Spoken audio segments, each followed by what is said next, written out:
Welcome. Thank you for connecting back to Source with me, the Health Analytic. I analyze things.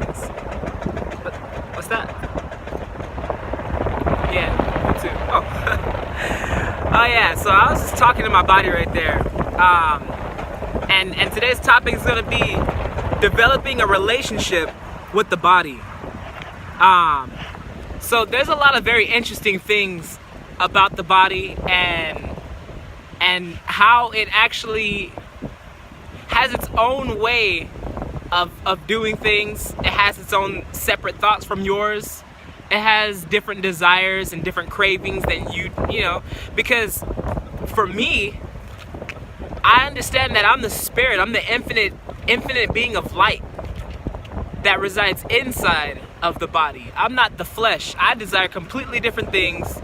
I love knowledge. I love sunlight. I love all kinds of things. I love feeling positive energy from other people, other beings of light, other spirits, and the body, it desires different things, like physical food. And I mean, if I got to live my entire life without having to eat again or poop or anything like that, it just sounds kind of great. But I wouldn't even say unfortunately, because I feel very fortunate to have a body. It's just learning how to live with your body is very, very key, and I feel it's very, very important. So I'm going to cover three points on this topic. The first being to let your body off of its leash every now and then the second point is going to be to be patient, loving, and supportive. Oh man, a lot of us struggle with those things, especially patience. And then the third point is going to be to make things easier for your body. So we're going to go over the first point, which is letting it off the leash. You don't want to dictate all of the actions of the body. You are in control of the body most of the time, at least until you get worn out. and we don't. It's imagine if your leash broke. You're walking your dog, and your dog is just wild. Your dog's wild, not trained, and it's pretty big and strong, and your leash you get tired of holding the leash eventually, and then you end up letting go of the leash, and the dog is just gonna go nuts. It's the same with the body. If you don't train your body properly and you always keep it on the leash, the dog will not know how to act when it's off of the leash. The body won't know how to act when it's off of the leash. So sometimes you just gotta let your body kind of do what it likes to do sometimes. Kind of like, when you have a kid in a playpen, you're not gonna let the kid go run around in the street, but you create an area for the child so that way it can, have a sense of freedom. But at the same time, you're protecting it from other things that would harm it. But you're also allowing it to experiment and experience different things. So I'm just gonna go over a few things that my body likes to do, and I feel that other bodies would also like to do, because we all have human bodies. We all bleed blood, red blood.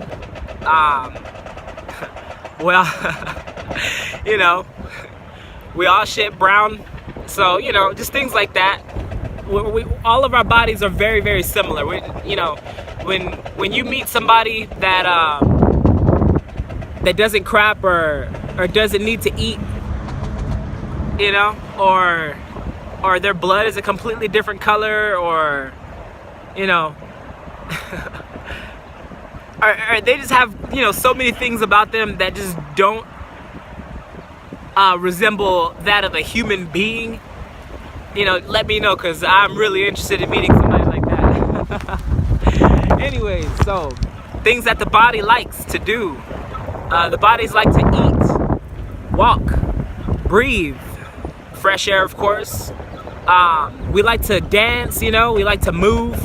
If you don't like to dance, you probably don't feel like you're good at dancing, maybe you're too anxious, you're too much anxiety, too much fear. of being judged by other people or whatever it is. But our bodies like to move, whether it's through dancing or some other type of way of movement, or even wrestling. It's all movement. Our bodies love nature. Our bodies are nature. And they love experiencing new things. And in a lot of ancient cultures, they used to prescribe, I believe the term was nature therapy or something like that. If somebody was feeling sick or really depressed or something like that, they just kind of send them off to nature and they just relax and absorb all that positive nature energy, and they'd be healed. Man. So anyways, and then here's a little list of things that your body doesn't like. Sitting for hours, going numb, routine. I don't know about you guys, but whenever I'm stuck in some type of routine, my body just wants to beat the crap out of me. Skipping sleep, rushing, and being limited. And a lot of these things kind of stem from nothingness. A lot of the bad things that our bodies don't like to do, I believe they stem from nothingness. And as the spirit or the mind, when you desire nothingness, you will never find fulfillment, and you'll be stuck finding so many different ways to do nothing, and it's just gonna piss your body off. Your body's not gonna give you the energy that it has, because why would it want to? It's like if you have a roommate and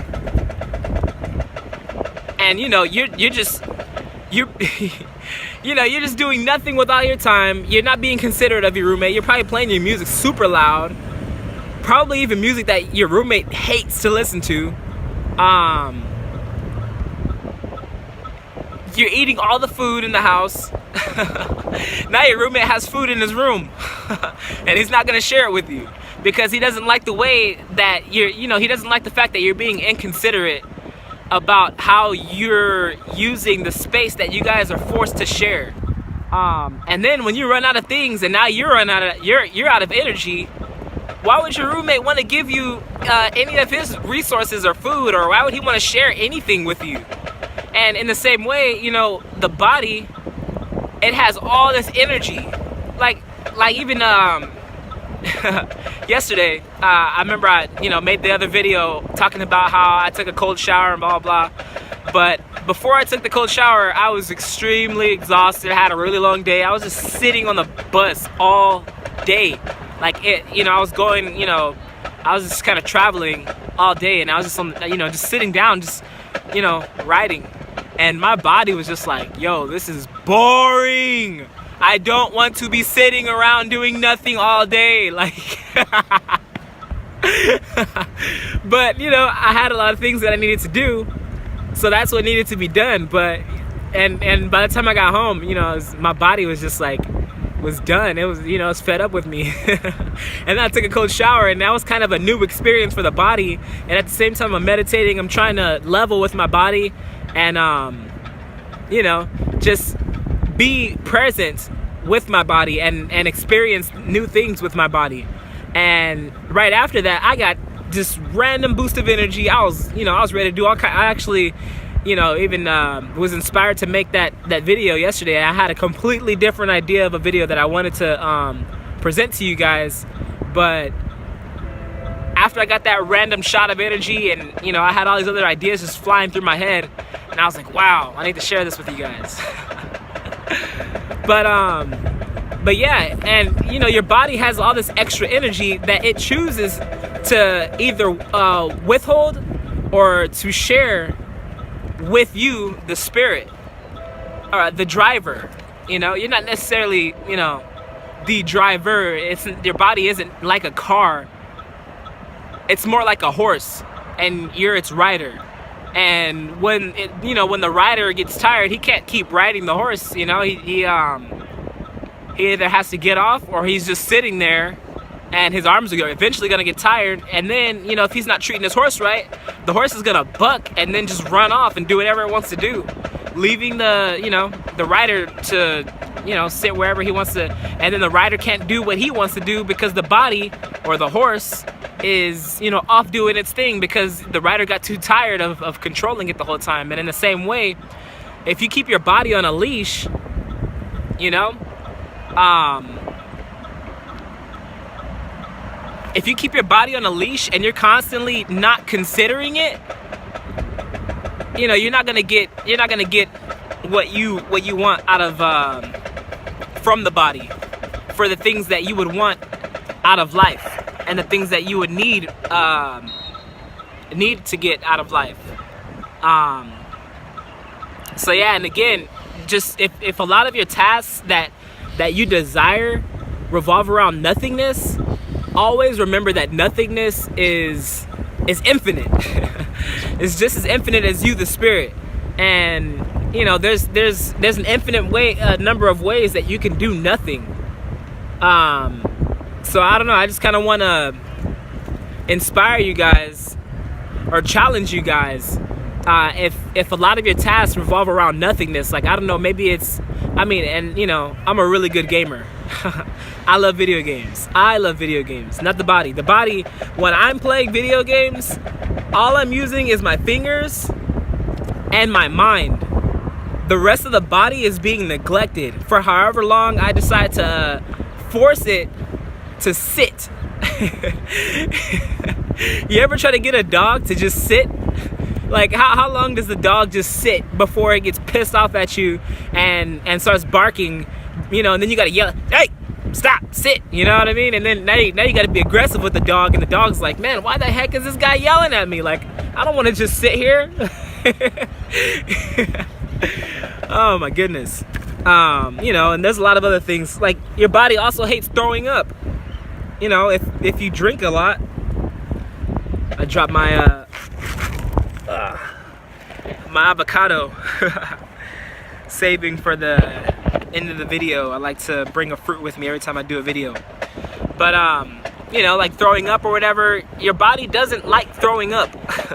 You know, so if one of your hobbies or whatever, you know, it causes you to throw up often or at all, you know, again, why would your body give you health? Why would your body give you energy? Why would your body give you anything if you constantly do things that you like to do, but you don't even consider what the body likes to do?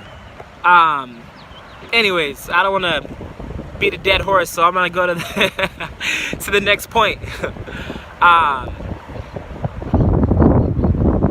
Oh, and before I go to the next point, video games, you don't want to challenge me, I'll dominate you. I'm kidding, I have no idea the level of your skills, but I'm very good at video games. I love them. But at the same time, I'm learning to consider my body's desires as well as my own, and not just, you know, revolving the entire world around me, the spirit. You know, I'm also considering and including the body now. All right, so the second point, being patient, loving, and supportive.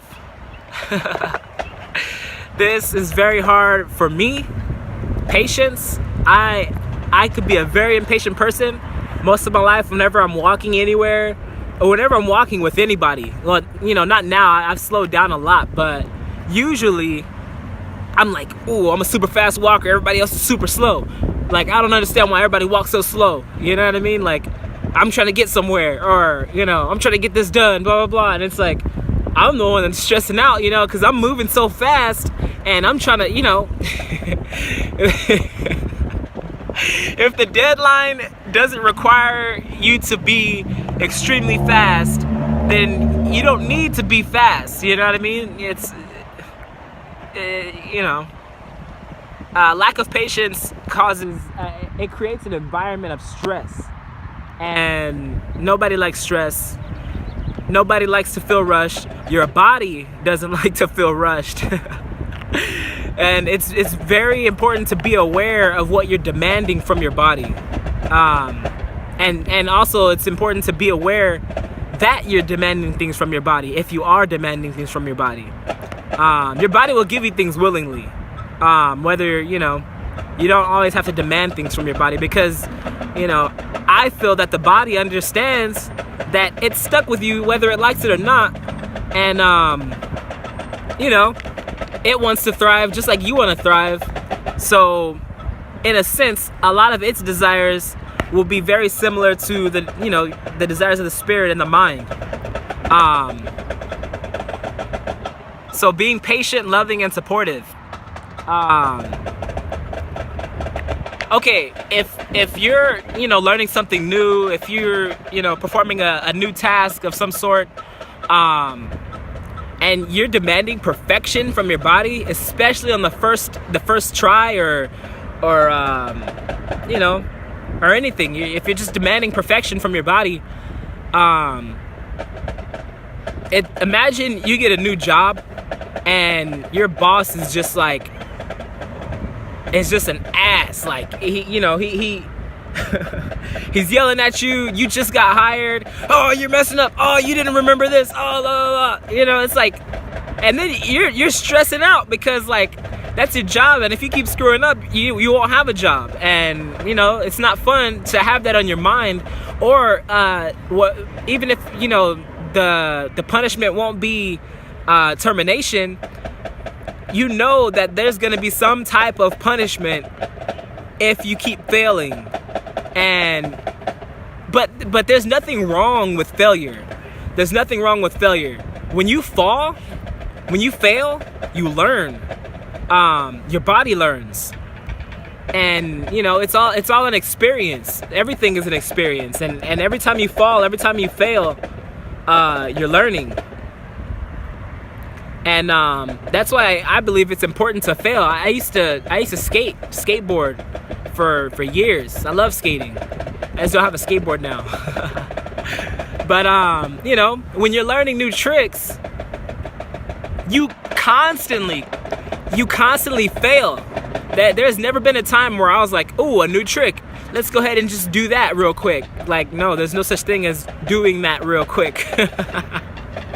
You have to look at how it's done. You have to kind of think about it, and then you got to just do it. And then, you're going to mess up a bunch of times. You're going to fall. You're going to get hurt. But if you don't get up and try again, actually, if you don't try to begin with, you'll never know what you did wrong. And once you figure out what you did wrong, you can cut that out and you try again. You're like, okay, I'm doing this wrong. You cut that out. Okay, I'm doing this wrong. You cut that out. Oh, okay, let me try it a different way. And then, all the ways that you saw that were wrong, that you learned that was wrong, you then cut all those things out, and then that's when you can develop some sense of perfection. But you will never develop perfection if you're constantly demanding it, if you're constantly expecting it, especially if it's early on within the process of learning whatever it is that you're trying to do, or performing whatever it is you're trying to do. So patience. You got to be very, very patient with your body. Whether you're cooking and you just got this new recipe or whatever, and you want it to be amazing. I've made so many recipes, and I actually share recipes on my Instagram. For those of you guys that are interested in some healthy recipes, if you have a busy life, and and you're interested in having a perfected recipe, I've been working on a lot of these recipes for quite some time, because I don't care if I'm making mistakes. I just eventually want to get it down, so that way when my life does get busy, when it is busy, I already have recipes and other things that are ready for me. I can just make them now, and tomorrow's gonna be super busy. I got all these things to do. I got all these places to go. So since I already have the recipes made, and since I already made all these mistakes and now know how to do it the right way, I can make it the night before super quick, and then the next day, boom, I'm busy, but I got this thing done. I can just pack it up, wrap it up, you know, or whatever, and then I'll have it on the go, and I won't have to rely on fast food and other unhealthy options that are quick. You know, I have a different solution for quick healthy, you know, healthy things. And loving your body, also very important. And you know, if you're being that boss, that mean boss, you know, to your body, I keep dropping my avocado. But if you're constantly being that boss to your body, and you're not being its friend instead, you know, maybe you are the smarter guy. Maybe you do know more than your body, but that doesn't mean you can't learn from your body. But you know, if you're being that boss instead of being that friend, who loves their boss? Nobody. I'm not even gonna let you answer that question, because you know, I don't know anybody that loves their boss. Nobody loves their boss. Nobody loves to be bossed around. Nobody loves to be demanded to do things. Nobody loves to be instilled with fear of losing anything. Nobody loves that. Nobody loves to be told what to do all the time, and nobody loves consequences for choosing not to, you know, follow those things that they're told to do, especially when they're things that they don't even like to do. So, you know, it's like, if you're being that boss to your body, you're developing a relationship of fear. You're instilling fear into your body. And again, anxiety means to choke, you know, and if you have fear, you're choking. If, you know, like for me, I used to skate all the time, and whenever I was afraid, like let's say, you know, I was gonna, you know, get on my little board or whatever and clear some stairs. You know, for those of you guys that don't know, this is what it looks like. You know, I'm riding my skateboard, and then this is a big old staircase. And then when I'm clearing it, you basically just jump off of the top of the stairs and land on the bottom. And it's kind of like Jackie Chan or something. You see him jumping off of from rooftop to rooftop. A lot of skaters do stuff like that too, but it's like Jackie Chan on a piece of wood with wheels. But you know, that sounds hilarious. Man, yeah, that'd be very interesting. A ninja guy on a skateboard. They should make a movie about. Anyways, so you know, if you have anxiety in situations, any kind of situation, or for me, like the skateboarding thing, before I get to the very end of the staircase, I choke and I stop and I jump off my board. You know, it's like, oh, like for some reason I just can't, you know, continue.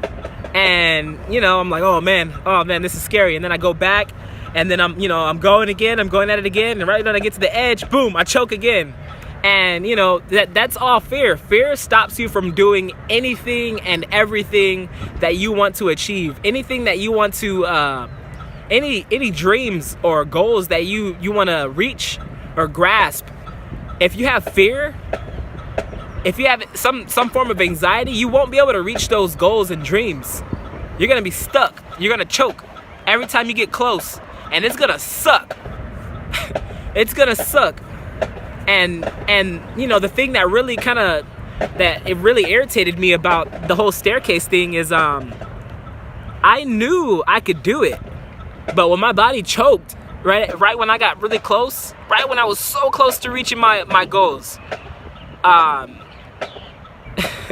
you know, it just really irritated me because, you know, I knew I could do it, but that fear always stopped me from reaching my goals and achieving anything that I wanted to achieve.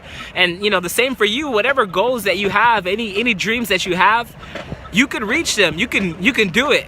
You know, but it takes more than just doing it. You know, you have to develop this relationship with your body, of patience. You know, of love, and you got to be supportive of your body. Otherwise, you know, if you're not loving your body, then your body is just gonna fear you. It's gonna do what you tell it to do out of fear. and not love. You know, you don't want to be that governing, that governing bossy asshole to your body. You want to be somebody that's going to be there and support your body. But yeah, and with fear, you're going to lose focus. You need focus. You need focus to achieve all your dreams and reach all your goals. Oh, and also another very important thing before I go to the next point.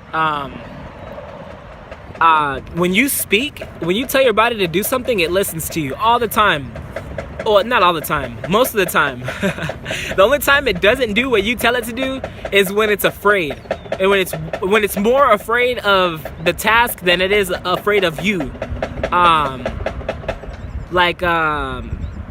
I took the cold shower yesterday, my body was it was almost more afraid of the cold water than it was of me. It went inside the cold water, but when it got inside, it was still afraid. But the skateboarding example, my body was more afraid of the staircase, of jumping off of the stairs, than it was afraid of me. The guy that's bossing it around, the guy that's bullying it around. It was way more afraid of what could have happened.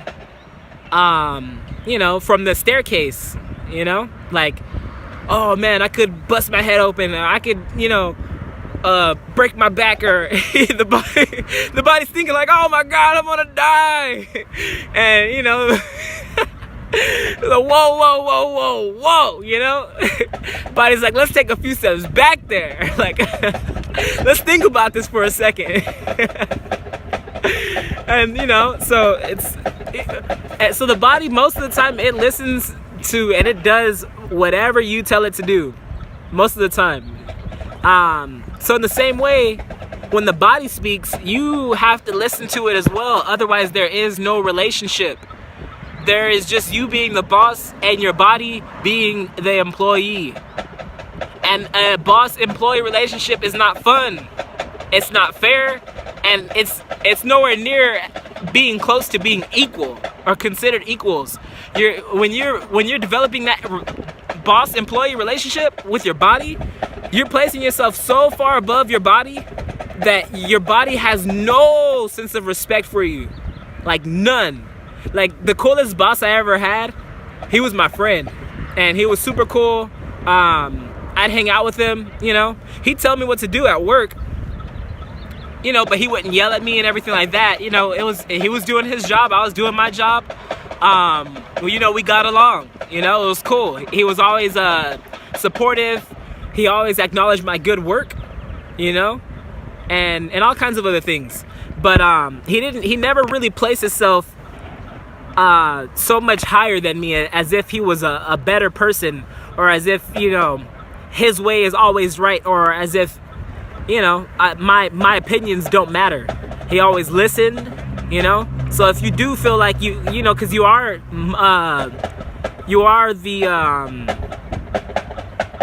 the manager of affairs.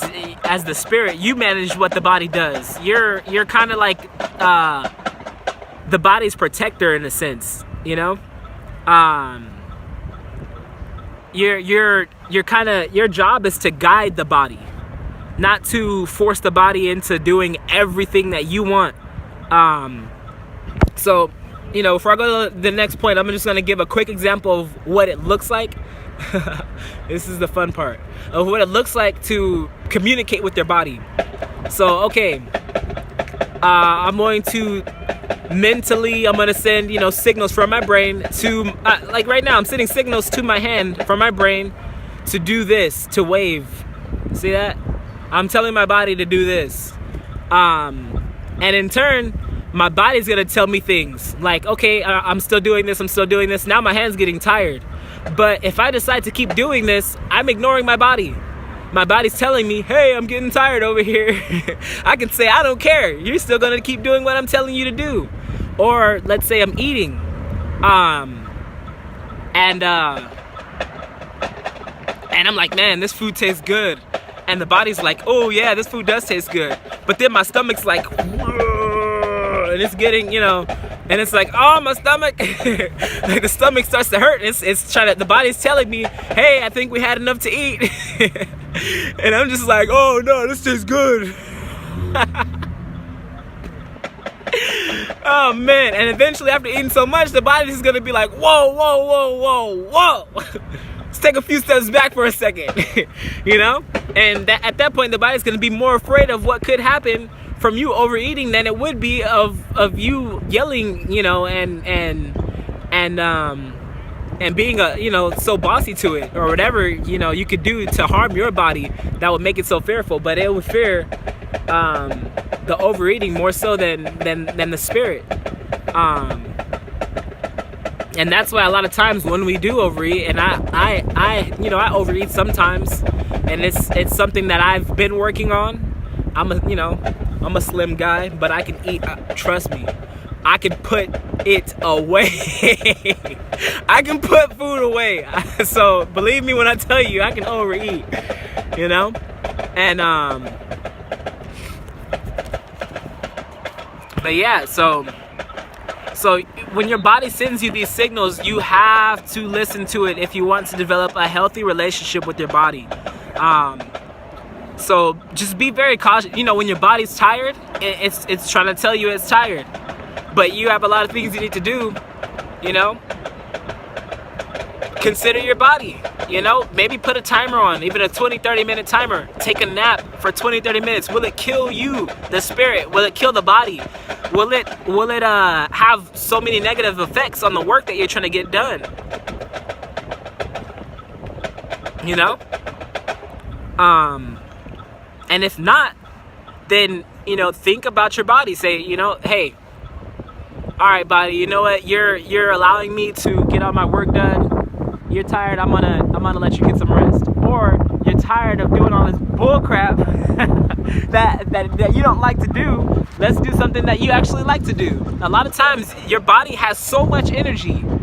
It will choose to give you energy if you choose to do something that it likes to do. And once it sees that you're being fair, it'll just give you energy, you know? Like even before I came out here, I was a little exhausted, but you know, the wind feels great. It's kind of windy out here. Got some drummers out there.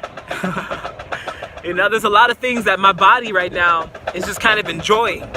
And you know, when you're doing things that your body enjoys, it'll just give you so much extra energy.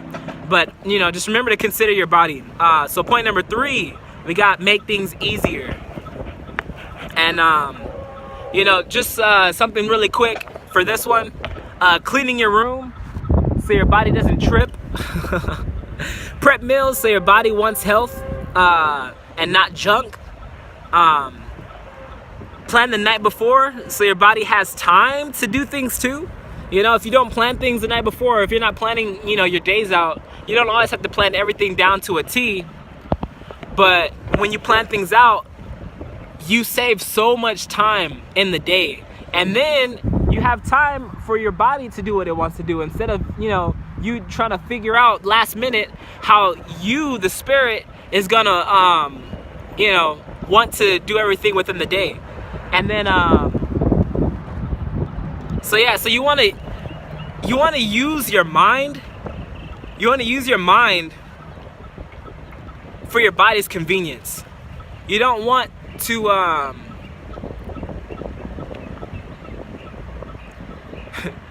you have a mind, you know. You don't want to just, you know, just be the spirit and then just forcing the body to do everything, and you know, like you're riding the horse, and you know, or it's like you have a computer to research things, or you're trying to, you know, do your math homework and you have a calculator and you're like, all right, body, we're gonna figure this out the hard way. And make things easier for your body. You have a calculator. Use your calculator to help you get your math done faster. Use your brain, you know, to use your mind to help make things easier for your body. Prep your meals, plan your days, you know, things like that. And you know, I think the video has gone on long enough. So I like to wrap it up with my favorite fruit. I believe this is a fruit because it has a seed in it. Unlike vegetables, you don't really find seeds inside of vegetables. You know, this thing is great. You can take it with you wherever you go. You can, had ants on it. I dropped it on the ground. But, you know, you can take it with you wherever you go. And then, you know, even how it has ants on it, it has a nice little protective shell around it, so they can't even get inside it if they wanted. You can peel it and then eat it whenever you want. You don't need a container. You don't need, you know, a spoon or a fork. You don't really need anything. And, you know, it's full of healthy fats. It tastes amazing. And it goes good on sandwiches and a lot of other things. You can use it as dip for chips. Anyways, again, so my Instagram is Health Analytic. And, you know, thank you guys for joining with me and connecting back to source with me today. The Health Analytic. I analyze things.